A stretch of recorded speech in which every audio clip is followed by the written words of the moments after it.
Hello students. So this is a very important topic of this chapter, that is unification of Germany. How the German nation came into being. ठीक है, Germany जो है कैसे एक unified होकर एक modern जो नेशन स्टेट अभी जर्मनी है वो कैसे बना.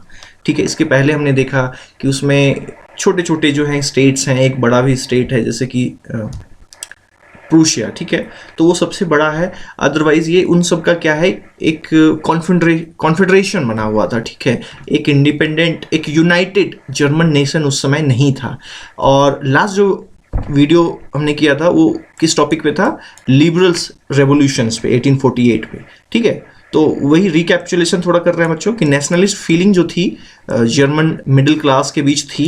ठीक है, जो भी लोग थे, जिस एरिया में भी वो रह रहे थे, सबके बीच जो है एक यूनाइटेड नेशन बनाने की बात चल रही थी. ठीक है, और उस लिबरल रिवोल्यूशन को जो है, जो मोनार्की की मिलिट्री थी, ठीक है, और लैंड ओनर्स की, उन्होंने क्या किया, सप्रेस कर दिया. ठीक है, तो जो मोनार्की एंड मिलिट्री को जो सपोर्ट किया था लार्ज लैंड ओनर्स ने, उनको क्या कहते थे बच्चों, जंकर्स. ठीक है, ये ध्यान रखिएगा 1 मार्क क्वेश्चन के लिए. ठीक है, बस फैक्चुअल चीज़ें हैं, थोड़ा सा बस ध्यान में रखना है.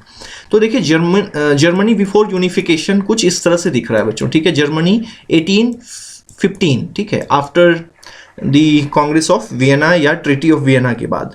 ठीक है, तो ये देखिए सबसे जो बड़ा एरिया है जर्मनी में वो कौन सा है, प्रूशिया का. ठीक है, और इधर देखिए क्या है, रशिया है, और इधर क्या है, फ्रांस है, यहाँ पे स्विट्जरलैंड है, यहाँ पे ऑस्ट्रिया. ठीक है, और ये पूरा का पूरा देखिए, ये पूरा जर्मन उस समय कॉन्फेडरेशन है एक तरह से. ठीक है, देखिए कितने छोटे छोटे, ये अलग है, ये अलग है, ये अलग है. ठीक है, मतलब सब में जो है एक अलग अलग किंग जो हैं वो रूल कर रहे हैं छोटे छोटे. और इनमें सबसे बड़ा जो था वो ये प्रूशिया था. ठीक है, सबसे बड़ा एरिया क्या था, प्रूशिया. ठीक है, और इन्होंने भी क्या किया, लिबरल्स के रिवॉल्यूशन को कुचल दिया. ठीक है, जो विल्हेम फोर्थ जो थे ना, जो फ्रेडरिक विल्हेम, उन्होंने उसको एक्सेप्ट नहीं किया. ठीक है, तो अब देखते हैं कि कैसे, और अभी हम देखेंगे आगे के स्लाइड्स में कि यही प्रूशिया जो ही लीड करती है जर्मन यूनिफिकेशन के प्रोसेस को, ये भी देखेंगे हम. ठीक है, तो आगे बढ़ते हैं नेक्स्ट स्लाइड पे. तो बच्चों ये है जर्मनी बिफोर यूनिफिकेशन. ठीक है, और ये प्रूशिया, ये वाला जो एरिया है प्रूशिया, ये पूरा का पूरा, ये जो है ना लाइट येलो देख सकते हैं. ठीक है, this area took the leadership of the movement of nation building.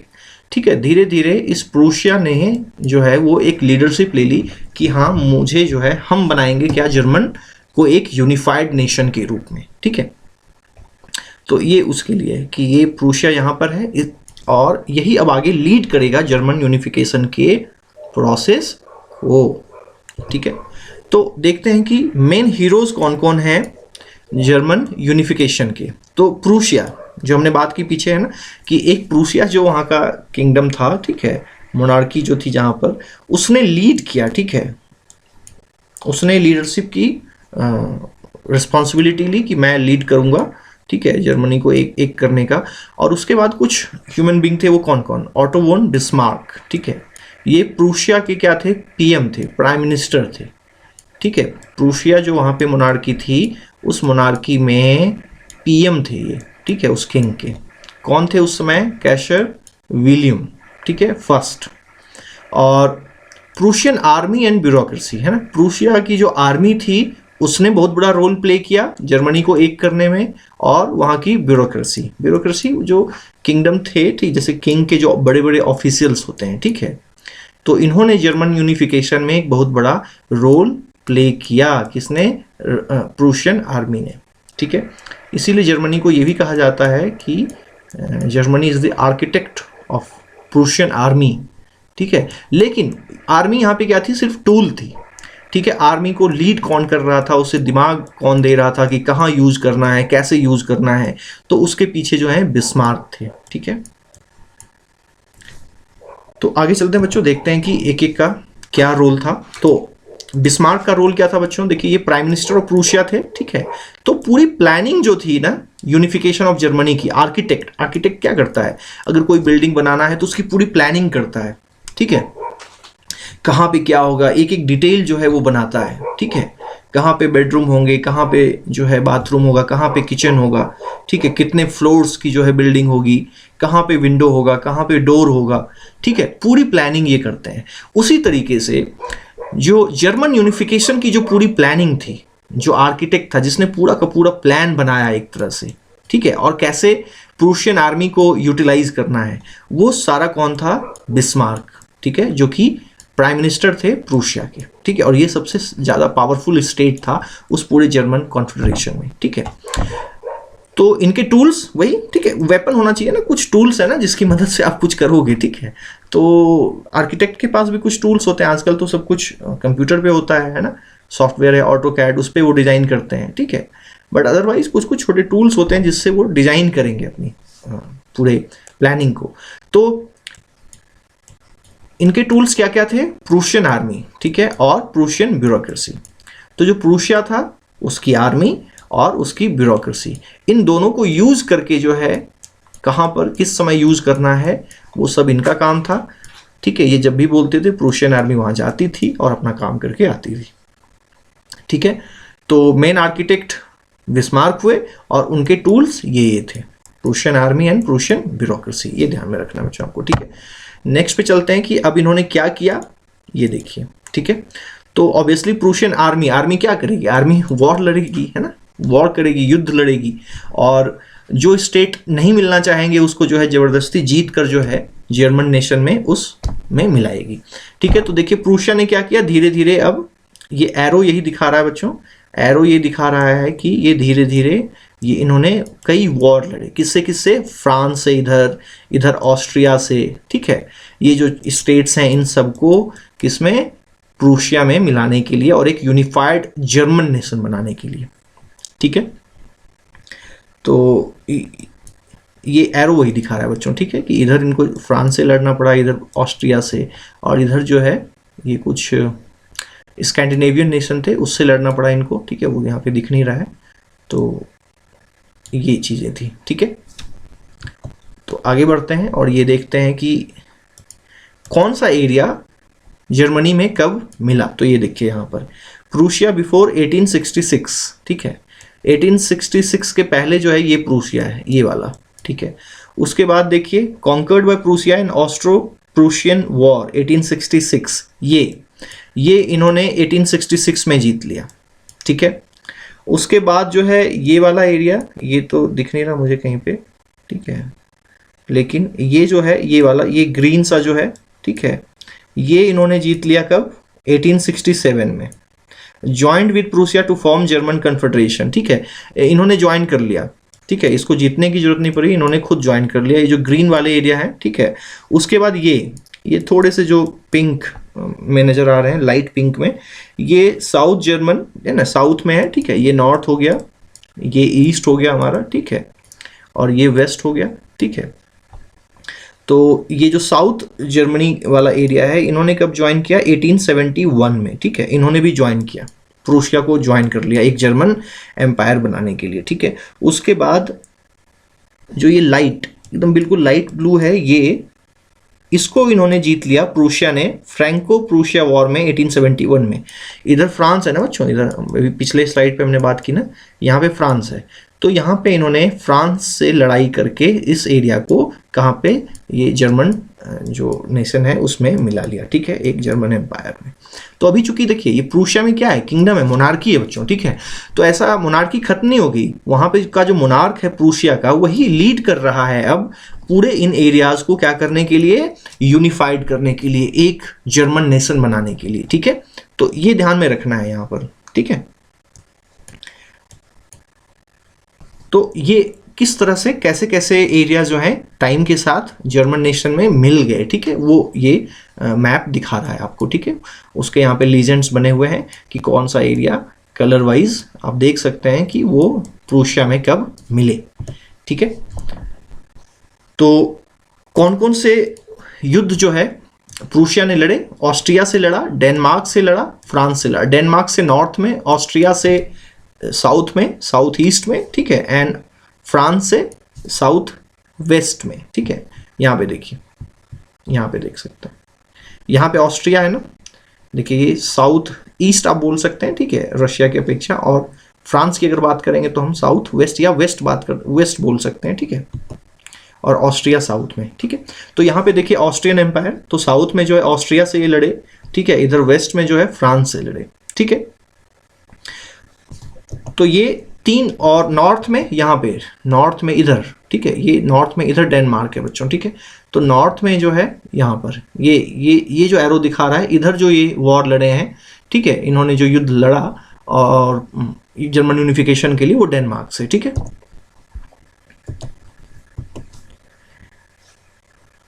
तो इन सभी वॉर में जो है वो कौन, प्रूशिया जीती, ठीक है।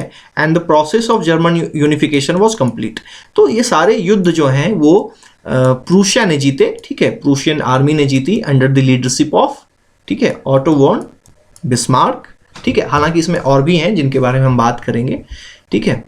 तो और जर्मन यूनिफिकेशन का जो काम था वो कंप्लीट हो गया, ठीक है। और अल्टीमेटली जनवरी 1871 में, ठीक है, जो कैजर विलियम फर्स्ट थे, ठीक है, कहाँ के, प्रूशिया के जो उसमें मोनार्क थे, किंग थे, उनको जर्मन एम्परर जो है प्रोक्लेम किया गया कि वो जो पूरा जर्मन एरिया था, ठीक है, उसका अब एक ही किंग होगा और वो होगा कैजर विलियम, कहाँ के, प्रूशियन किंग जो थे, अब वो पूरे जर्मन एम्पायर के किंग हो गए, ठीक है। अब जो है प्रूशिया नहीं रहा, अब वो जर्मन एम्पायर हो गया, ठीक है। तो और इनको कहाँ पे ये प्रोक्लेमेशन किया गया, हॉल ऑफ मिरर्स, ठीक है। और ये कहाँ पर है बच्चों, फ्रांस में है, पेरिस में है, ठीक है। और ये सेरेमनी हेल्ड कहाँ पे किया गया, hall of mirrors at palace of Versailles, ठीक है। ये पैलेस ऑफ वर्साई है बच्चों, ठीक है, जो किंग के मोनार्क्स ने बनाया हुआ है। इट्स वेरी ब्यूटीफुल पैलेस, ठीक है। तो ये जो है बाहर से ऐसा दिखता है, ठीक है। और ये जो हॉल ऑफ मिरर्स है वो ये है, ठीक है, हॉल ऑफ मिरर्स। और यहीं पर जो है इनको जर्मन एम्पायर का किंग घोषित करने का जो प्रोग्राम है वो किया गया था, ठीक है। बुक में देखिए ये दिखाया गया है, ये फोटोग्राफ वही दिखा रहा है, ठीक है। The proclamation of German empire in the hall of mirrors at Versailles, ठीक है। ये जो पेंटिंग जिन्होंने बनाया है उनका नाम है, ठीक है। तो ये थोड़ा सा देख लेना है, ध्यान में रखना है कि ये कब हुआ, ठीक है। तो अब देखते हैं कि जर्मन यूनिफिकेशन का क्या रिजल्ट हुआ, उससे क्या फ़ायदा हुआ, पूरे जो जर्मनी का जो एरिया था उससे क्या फ़ायदा हुआ, ठीक है। और क्या क्या जो न्यू जर्मन स्टेट बना उसमें क्या क्या चेंजेस आए, ठीक है। तो मॉडर्नाइजिंग ऑफ करेंसी को मॉडर्नाइज किया गया, ठीक है। बैंकिंग सिस्टम को मॉडर्नाइज किया गया, लीगल सिस्टम को मॉडर्नाइज किया गया, जुडिशियल सिस्टम को मॉडर्नाइज किया गया, ठीक है। और इस सब के लिए जो मॉडल जो लाया गया वो कहाँ से, प्रूशियन मेजर्स, ठीक है। तो प्रूशिया का जो मॉडल था उसी को ज़्यादा से ज़्यादा जर्मनी पे पूरे एरिया में लागू किया गया, ठीक है। जैसे फ्रांस में हुआ था, पेरिस में जो सिस्टम थी उसको लागू किया गया, है ना। उसी तरीके से जब प्रूशिया ने पूरे जर्मन स्टेट को यूनिफाई किया तो वहाँ पर जो प्रूशियन मेजर्स थे, प्रैक्टिसेस थे, उन सबको हर जगह लागू किया गया, यूनिफाइड किया गया, यूनिफॉर्म तरीके से लागू किया गया।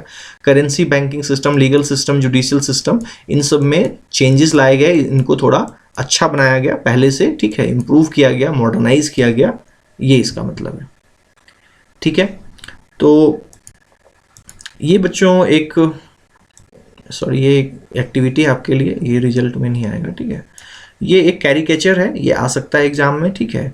तो कैरिकेचर में देखिए ये क्या है, बिस्मार्क है, ठीक है। Caricature of Otto von Bismarck in the German Reichstag parliament, ठीक है।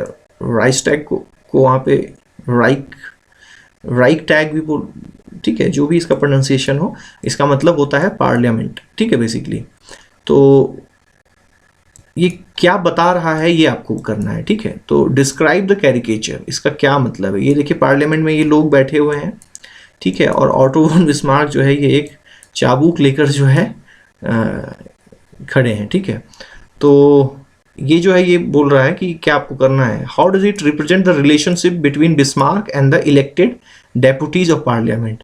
तो उसके बाद जो वहाँ पार्लियामेंट बनाई गई तो वहाँ पे जो लोग इलेक्टेड हैं, ठीक है, तो उनके बीच और बिस्मार्क के बीच किस तरह का रिलेशनशिप है, ठीक है।